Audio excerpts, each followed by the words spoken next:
As we get started, we ended our lesson last week talking about Job's wife. We are not given her name, and that's probably a good thing. She's just called by her title and position within the family. And we noted that, as one commentator said, that she evidently believed, as the counselors that were coming, Job's friends, put in quotation marks, that there was a direct and immediate connection between sin and punishment, because she looked at her husband in the middle of all of his suffering and said, why don't you just curse God and die? In other words, why don't you just go ahead and commit suicide, essentially. Because in her mind, if he was to curse God, God would go ahead and finish out and kill him, and he'd be out of his suffering. Just take matters in your own hands. And we had a good discussion around, why did she do this? And certainly we identified the fact that Job's wife was suffering. And by the way, to our new folks, if you can't read it, don't worry. They haven't in 5 years, so it doesn't improve. I'm sorry. This is as good as it gets.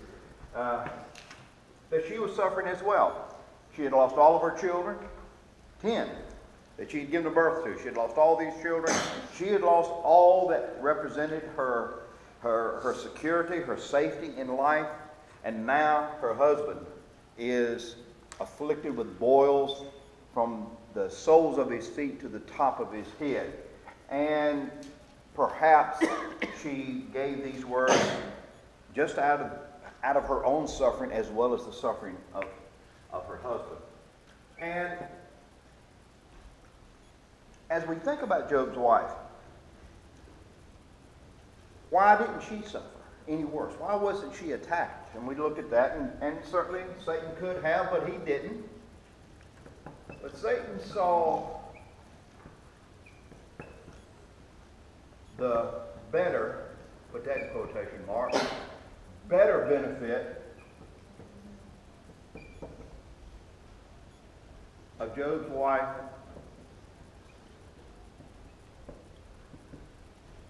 seeing Job, and Job seeing her. And we talked about the power of family and how Satan can use family as a tool to hurt. And she was not afflicted with any boils. She was not attacked in any physical way. But Satan saw that the better benefit for what he wanted, which was Job cursing God, that he just let her see all the suffering and respond, and then Job would have to see how badly she was hurting and couldn't do anything about it. Once again, put in that extra pressure on him, whispering in Job's ear, no doubt, all the time, won't you just curse God? You're supposed to be his friend, remember? Look at how he's dealing with you. What do you say about that, Job? So, those were some of the discussions that we had last week. And I know Sandy said she had a lot of questions about Job's wife. So, Sandy, anything that you want to bring up at this point? Well, I have studied her. I have read everything I can find. Oh, and there is a Jewish tradition that her name was Diana. But that's just Jewish tradition. There's no proof. Yeah. So I did find that out. But, my first question was, if everything that was meaningful to Job was taken, why was she left? And then I found stuff that said, okay, she was left to make him suffer. That she turned so bitter. She was really mean to him. That was this is what I read. and telling him to go ahead and commit suicide is, kind of a little hard-hearted thing there, Satan used her as a tempter. Mm-hmm. But she really was unkind to him. Yeah, that's I wonder, pretty bold statement. Why? Why was she so unkind to him? Evidently she fed him, but it doesn't say anything. And maybe she did, but it doesn't say that she tended to him, that she dressed his wounds, because it says he sits in the ashes and scrapes himself. Why didn't she help him? Yeah. The biggest help he got was from dogs licking his wounds, Yeah. as he records later on in And his see, book. there's no answer to that. Yeah. It's driving me crazy. I can't find nothing. Yeah, and I think probably part of that being left out is a mercy to her, because probably she was suffering. But out of that, she did, she was not nice to Job. Exactly. And I wonder, did she, honestly, in her heart, did she believe that he had done something to bring all this on him? I mean, her kids are dead, and she had been a good wife and mother before. Yeah, we have no indication that she wasn't. Yeah, she was a loving mother. Yeah, what did you do to God to take my kids? Yeah, I mean, do what? Yeah, God, what about? Yeah. She really suffered equally, except for the fact of physical thing. Yeah, she was sitting there all prim and pretty and healthy, and here's Job looking like death warmed over, and yeah, I'm sure Satan whispered in her ear, "This man took your kids." What did he do to God to make him so mad that he took your kids? And certainly to a mother, that would be a powerful argument. That would be a powerful influence to kid. And she wasn't nice to him. That statement, "Why don't you curse God and die?" I mean, But before, she must have been a loving, caring wife. yeah. And evidently, after all this was over with, it got patched all up because she had another 10 kids. Well, that's true. She was a tough lady. She's had 20 kids. She's tough. That's tough. Maybe her suffering was another 10 kids. I don't know. But she had another 10 children after this. So, but yeah, and in thinking about Job and his wife, it's interesting that Job. And this goes back to her being mean, that Job needed the comfort and the strength of his wife. And she wasn't there. It wasn't there for him. And she was indeed suffering, yes. But at the same time, perhaps Job had never been in a position of weakness before in his entire life. From all the account that we have of Job and his life, he was the rock for that whole area. People came to Job when they were suffering, and he provided the comfort. People came to Job when they were vulnerable, and he provided the help that is needed. He talks about this later on in the book. And it's just easy to wash over this, but you would think that, Job, looking at him, all that he had, wealthiest man of the East, power, influence, all this. He was righteous, he was good, he was a priest of his family, he was careful, he was considerate. All of this. He's going to continue right on. And then the rock cracked. Job cracked. And I think this is significant for us to think about as once again, life pictures. This is the whole series of studies we're going through in these books, life pictures.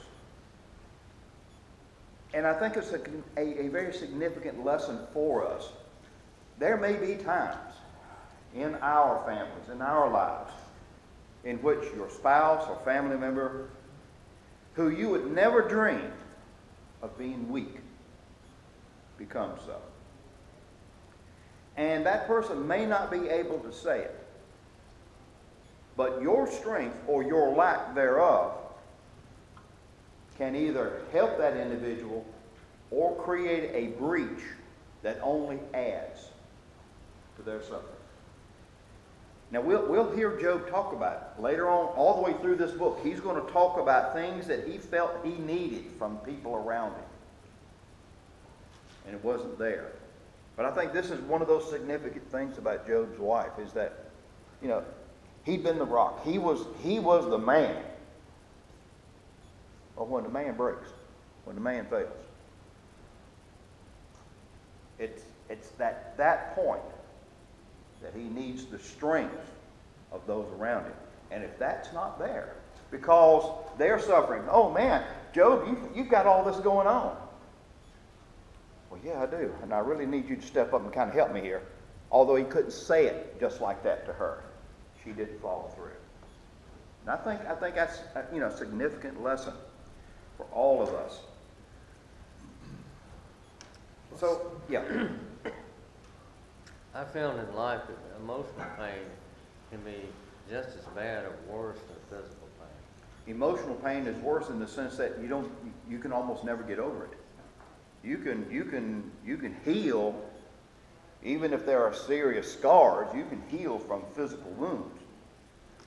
But those wounds that are done inside are among the most difficult wounds to ever begin to scab over, if you will, to ever begin to heal. And I think that's why, it is, Job's wife's statement to him is so significant. And it probably added a little bit of the sting in Job's response, because in verse 10, New International Version, he replied, "You are talking like a foolish woman. Shall we accept good from God and not trouble?" In all this, Job did not sin in what he said. And as he responded to her, he used the language, the phrase, foolish woman. That Hebrew word talks about the language of foolish women. And the word here is nabala in the Hebrew. And it's a word used for senseless and impious and a disregard of moral and spiritual claims. When she said to him, in effect, "Why don't you just commit suicide? Take things into your own hands and kill yourself." He's saying, you're talking like people who have no sense of moral value. And I think it was a shock to Job, was evidently she was a good woman. Evidently, she had been a good wife, a good mother. She had been a part of this. But she had been so floored by what had happened and what she was seeing that and she made this type of statement. Job said, "Listen, you're talking like somebody who doesn't even know God. You're talking like somebody who has no sense of moral value at all." And it's at this point that Job's wife serves as the introduction to Job's defense. Because from this point on, throughout the rest of this book, until God intervenes in chapter 38, Job is defending himself.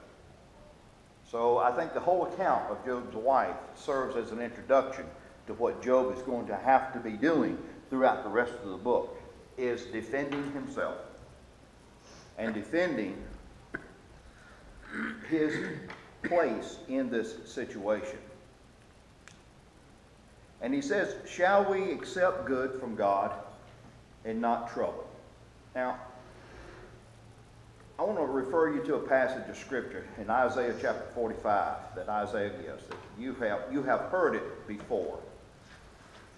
But I just want to refer you to that, because Job was stating in seed what Isaiah would state centuries, if not millennia later. And I want to just read this to you, verse 7 through verse 13. Of Isaiah 45. And this is the Lord speaking here.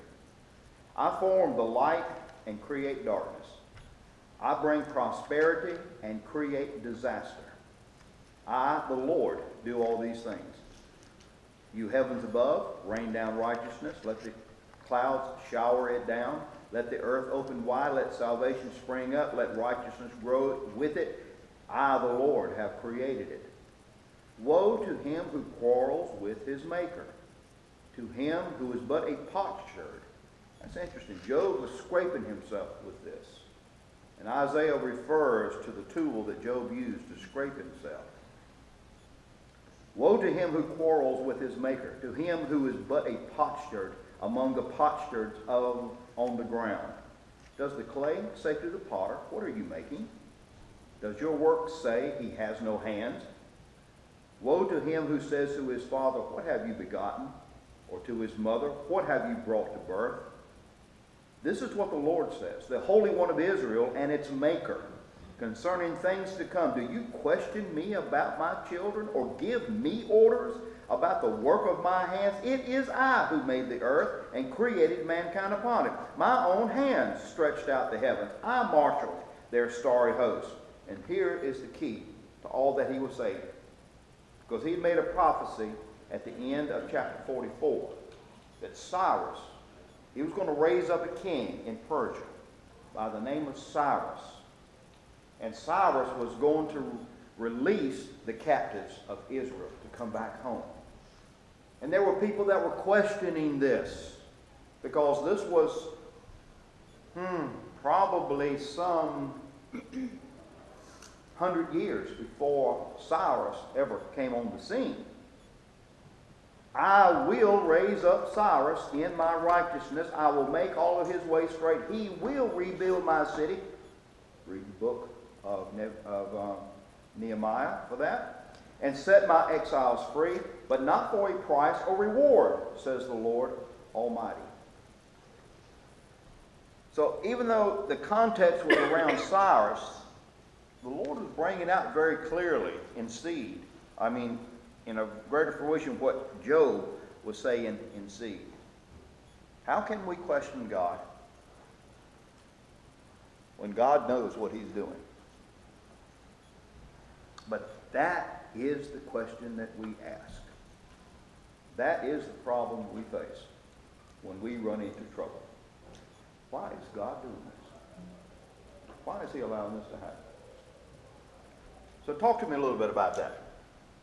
How does that passage, how do those statements strike you? We who are 2,000 years into the New Testament era.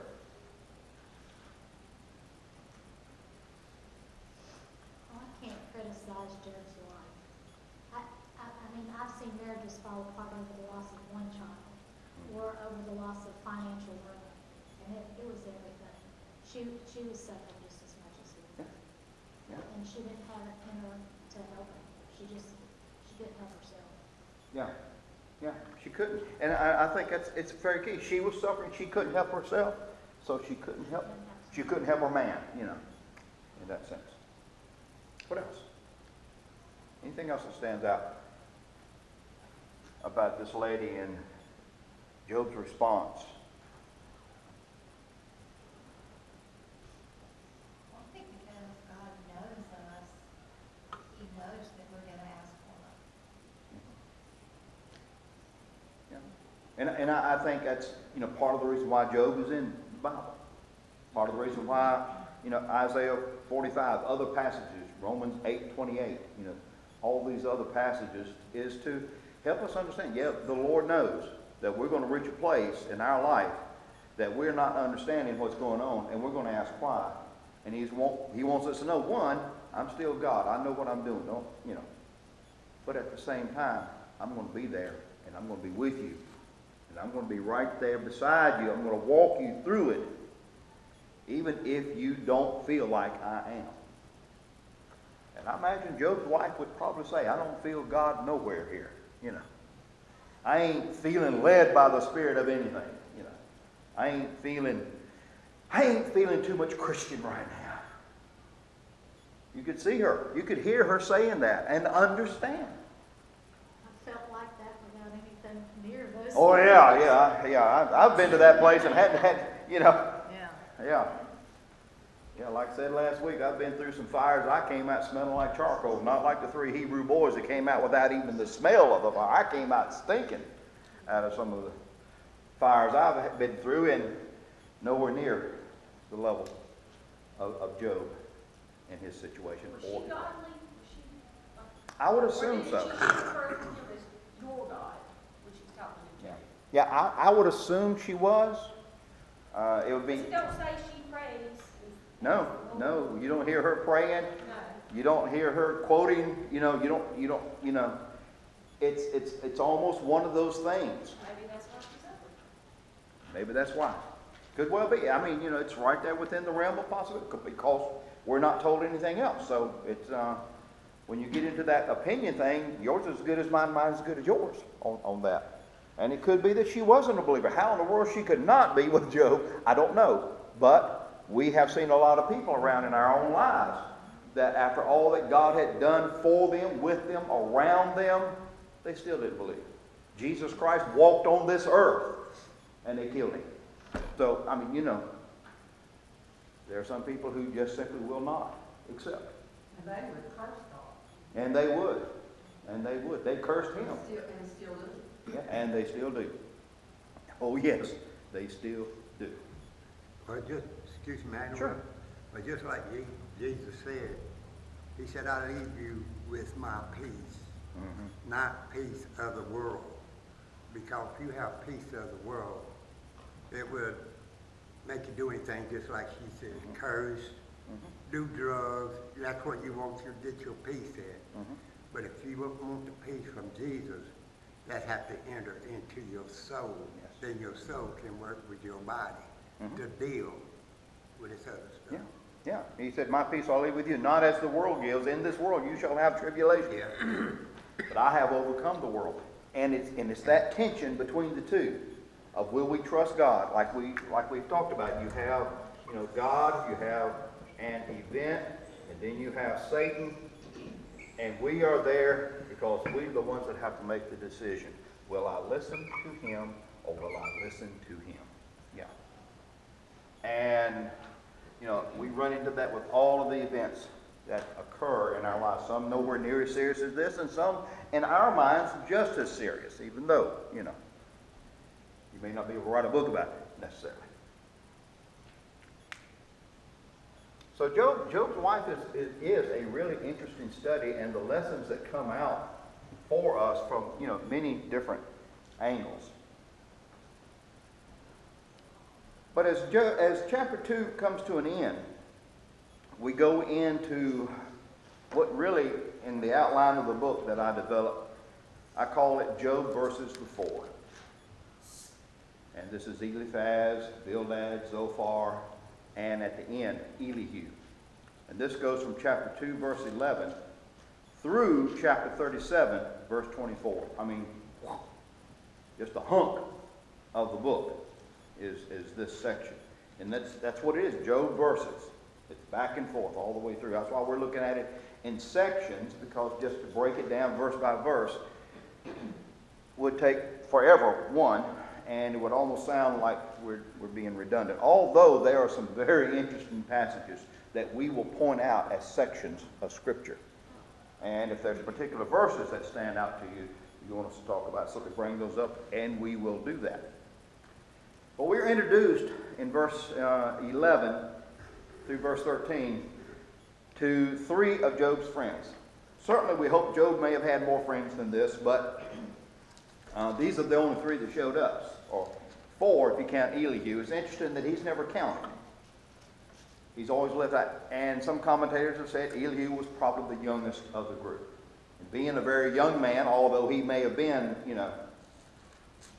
certainly an adult, he was not considered to have had the wisdom to have been counted among the top three others.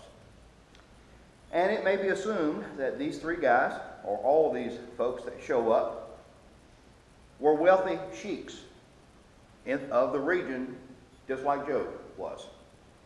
And this would have enabled them to travel the distances and spend a period of time with Job. So let's look at these verses. Verse 11. When Job's three friends, Eliphaz the Temanite, Bildad the Shuhite, and Zophar the Naamathite, heard about all the troubles that had come upon him, they set out from their homes and met together by agreement to go and sympathize with him and comfort him. When they saw him from a distance, they could hardly recognize him. They began to weep aloud, and they tore their robes and sprinkled dust on their heads. Then they sat on the ground with him for 7 days and 7 nights. No one said a word to him, because they saw how great his suffering was. Now, something interesting about the introduction of these gentlemen to Job. The places noted as their homelands really kind of give to us a little dilemma. Now, I've noted in the introduction to the book and in talking about Job that he probably lived pre-Abraham. And to give a section of scripture would have been from Genesis chapter 10 through till chapter 12 when we were introduced to Abraham. Probably somewhere within that 2-chapter period of time. Ever how long that was, we're not really sure exactly what that length of time may have been. But the places that they come from were places identified after Abraham, because a couple of these, Teman and Shua and Naaman, several of these were descendants of Abraham through some of his various children. So how could Job have lived before Abraham when it's Abraham's kids that gave the name to the place that these guys have come from? That could be, it's a slight little dilemma. And it could be used to argue that, well, Job lived after Abraham. And that's not a bad thing to have that. But we have to also remember that the account of Job was most likely written by Moses. And the areas in which these companions lived would have been known by this name to Moses. Perhaps their original names, their original designation of those areas had been lost. But they were now known by these areas. That's one explanation of this. Or we could say he lived after Abraham. I mean, it wouldn't be a terrible thing to say this.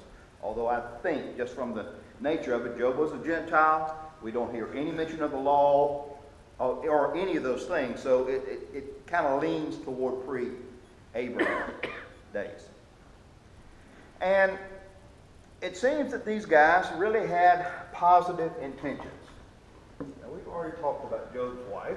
We'll move on from there.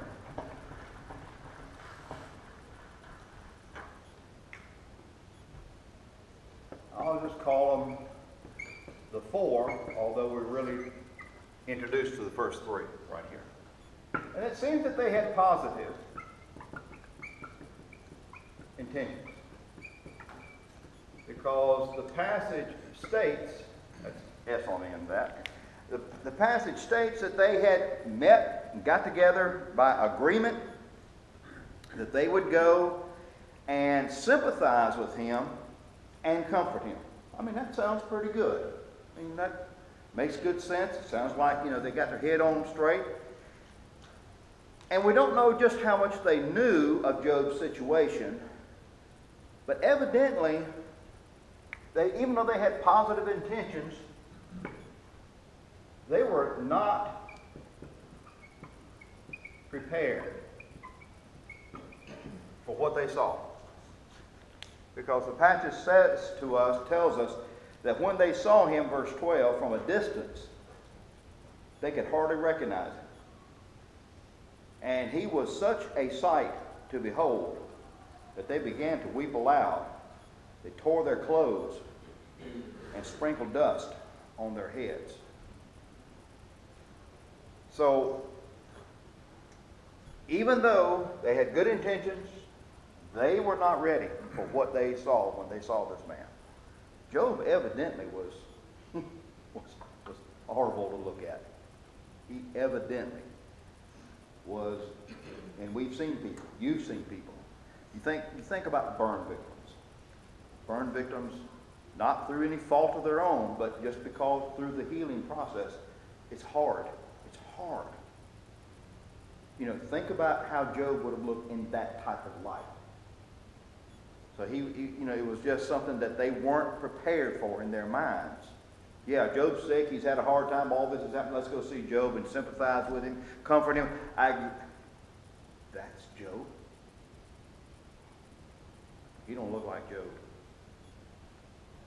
He don't look like Job. Oh man. You can almost picture them being just overwhelmed. I mean, tearing their clothes, putting dust on their heads. I mean, they are upset when they see this guy. And what they did turned out to really be the best moment of the whole encounter that they had with Job. No one said a word. The best they could offer at this point was to be silent. Because it seems as long as they were quiet and they were sitting around him for 7 days, things were okay. It's when they opened their mouth that things got kind of bad for Job. I think their best was their presence. Yeah, their presence. And to keep their mouth shut. Because what they were going to say wasn't going to be positive. You know, good intentions. But good intentions didn't turn out so good for Job. And that's an interesting point, that sometimes when people are hurting, and we're going to talk about this all the way through the book. We're going to talk about, what do people need from us when they're hurting? Is there any insight? Now, there's a lot in here about what we shouldn't do. Job's wife is one example of what we shouldn't do. But again, what should we do? And we're going to see that. And one of the things that we can do is just be there. Because we'll read where a lot of Job's family, his own extended family, had nothing to do with him. That added. You know, we talk a lot about Job's wife, but he had some brothers that forsook him. His own family turned their back on him. Sometimes just being there. Exactly. Because I've been through that sort of. I had a grandson that died, and I thought I would never get over it. And I remember at the funeral home, my sister-in-law came in. She sit beside me, and she did not say a word. She just sit there. Mm-hmm. We sit there for over an hour. We didn't speak. But that meant more to me than anybody that came up and told me how bad they felt for me. Yeah. Because that made me feel she was feeling what for me. Yeah. She was there. Yes. She was there. And there's sometimes that's the best we can offer, because we don't know. We don't know. And just to be there, just to have that presence, can be a powerful influence for that person. But it leads to the question that we will visit off and on all the way through the book. You know, what do you say? What do you say? What do you do when you run into a Job, somebody who's hurting that bad? And really, why is it so hard? Why is it so hard for us to know the right thing to say? Maybe that's what we need to start with. I think sometimes we shoot from the hip and we don't cover it in front before we say something. That's not something you study for either. No, there's not a book. Because it's not all cookie cutter. I mean, it's not cookie cutter, it's individual.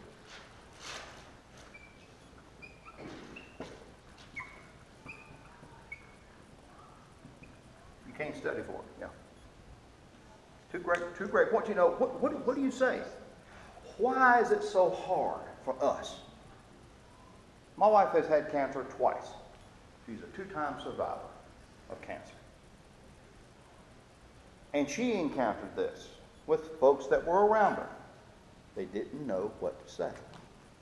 And we've seen and heard of people, you know, something happens to you.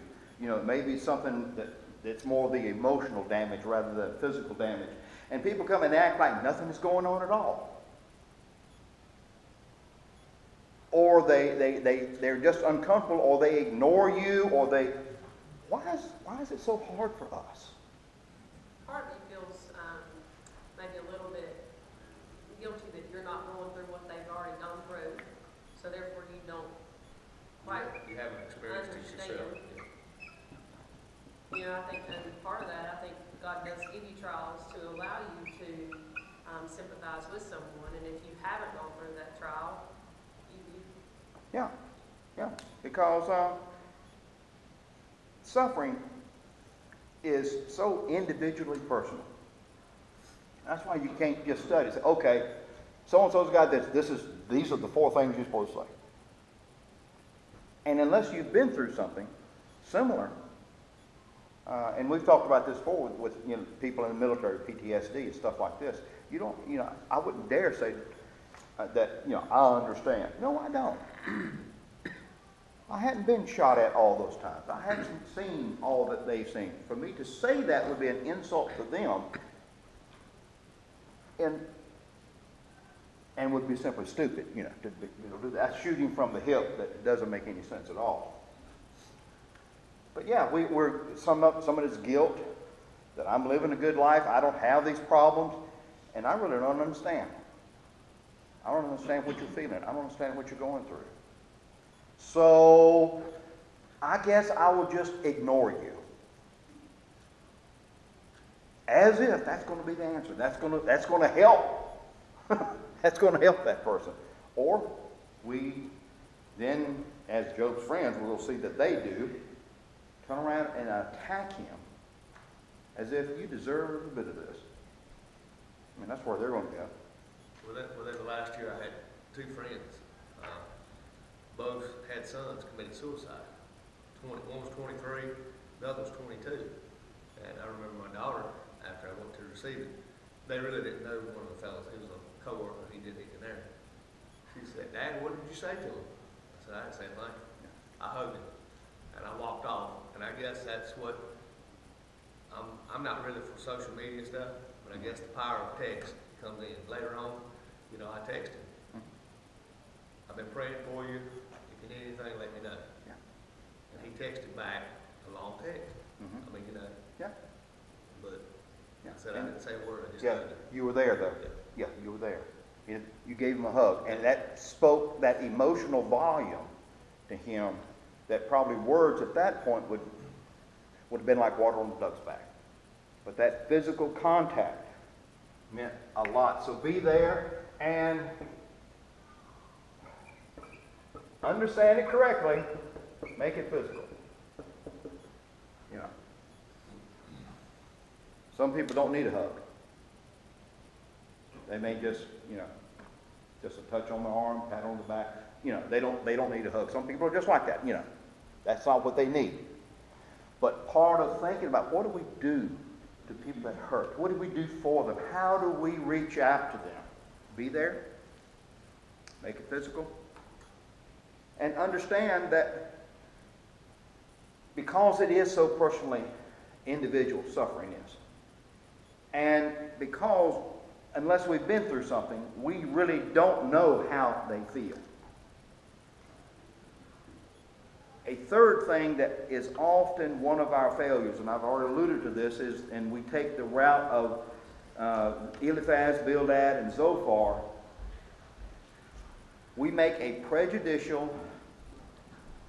judgment about the person. She made it. She did. I was counting today. Whatever.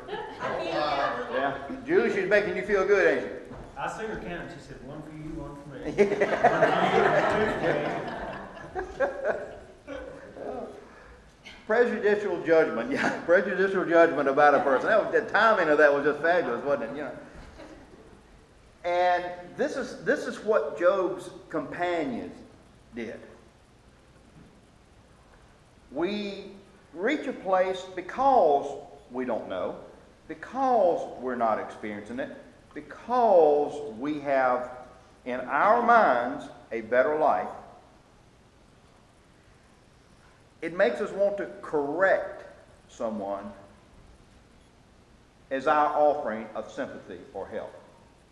Now remember, Job's three friends. They met together in agreement that they were going to come sympathize and comfort him. And this was the comfort that they came up with, beginning in chapter 4 with Eliphaz. But Billy, I'm still stuck on the last verse where they sat there for 7 days and said nothing. They had no crossword puzzles. They didn't have secret words. They didn't, you know, if you've ever sat in a hospital with somebody, it's painful. Mm-hmm. I Yeah. hate to say that, but it's It is. painful. It's like sitting in prison. Yeah, and to not have like speak a word or to get up and walk out and get a Coke. Does this sound terrible? But I mean, that 7 days, sit not knowing what to say, they've processed this 100 gazillion times in their mind, what possibly is going on. So I'm sure when they finally did speak, they had it all figured out. Yeah, I mean, they've and sat the way there. and the way they presented it, they did have it all figured out. That's a long time to sit there and not say anything, so your brain's working because you don't have a sequel.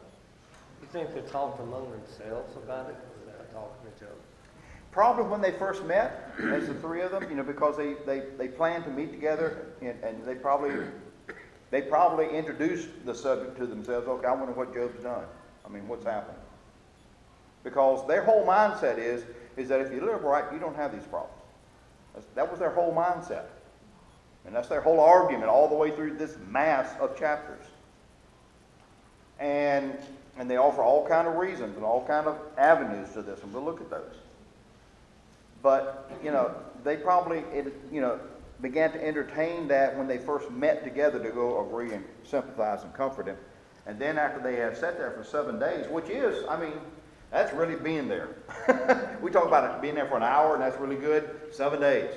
They don't say nothing about him taking a shower for 7 days. No, yeah. It probably didn't make much difference. With the way Job was, it probably really didn't make much difference. Isn't that this Jewish tradition that if you're silent, you allow the person who's mourning to speak first, you don't speak until they... Except these probably were not Jews. These were all Gentiles. So it probably was a tradition of the era, but at the same time it could also have been just the fact of the magnitude of what they saw. They really weren't prepared for the depth of Job's suffering, and they were just kind of in shock over what they were seeing. But while they were there, spinning this in their minds, and probably from the premise of all the places they were going to go, what did Job do wrong? What would Jesus do? We have that little word. What did Job do wrong? That was their premise. And as they thought for those 7 days about all the things that were involved with that, it started and kept going back to that one premise: Job did something wrong. That's where they always went. And that was their first premise of whatever argument they were going to argue. So, as we think about what we say, we'll wrap this up with this. We've touched on several things, and we're going to touch on some more as we go through the book. But it's interesting that the Bible links words to say with actions as responses to hurting people's needs. When we think about the parable of the Good Samaritan, or James chapter 1, verses 14 and 15, that's just two examples. Paul's references to those who are weak or needy, all of these join action to word. In other words, we can offer sympathy.